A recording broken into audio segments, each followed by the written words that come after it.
دوستو 1919 کے اندر جب برصغیر میں برطانیہ کی حکومت تھی تو حکومت نے ایک رولٹ ایکٹ منظور کیا جو مسلمانوں کی آزادی کو کچلنے کی ایک سازش تھی۔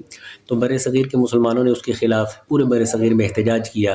تو پنجاب کے اندر ایک علاقہ ہے امرتسر، وہاں پر ایک مقام ہے جلیانوالہ باغ، وہاں پر بھی پرامن مظاہرین جو ہے وہ احتجاج کر رہے تھے۔ تو انگریز جنرل نے حکم دیا تو ان پر براہ راست گولی چلائی گئی، جس میں 15,000 کے قریب لوگ جو ہیں وہ شہید ہو گئے اور 1500 کے قریب جو ہیں وہ زخمی ہو گئے۔ حکومت نے اعتراف کیا کہ 350 لوگوں کی ہلاکت ہوئی ہے۔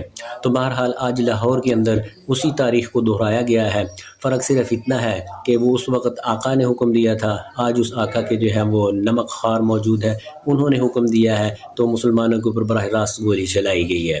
علاقہ وہ بھی پنجاب کا تھا، یہ بھی پنجاب کا علاقہ ہے، مقصد ایک ہی ہے کہ مسلمانوں کو جو ہے وہ قتل کیا جائے، اسلام کی جو شناخت ہے اس کو ختم کیا جائے۔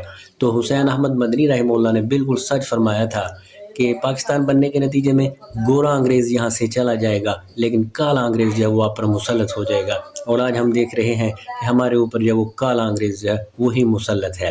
تو لہٰذا ابھی ضرورت اس امر کی ہے کہ ہمیں عوام کو اپنی صفوں کے اندر اتفاق اور اتحاد پیدا کرنا چاہیے۔ دیوبندی، بریلوی، غیر مقلد جو ہے اس کی قید سے نکل کر بحیثیت مسلمان، بحیثیت پاکستانی ایک دوسرے کے جان، مال اور ایمان کے تحفظ کے لیے اکٹھے جو ہے وہ مل کر کام کرنا چاہیے، تاکہ یہ جو طاغوتی طاقتیں ہیں ان کو لگام چڑھائی جا سکے۔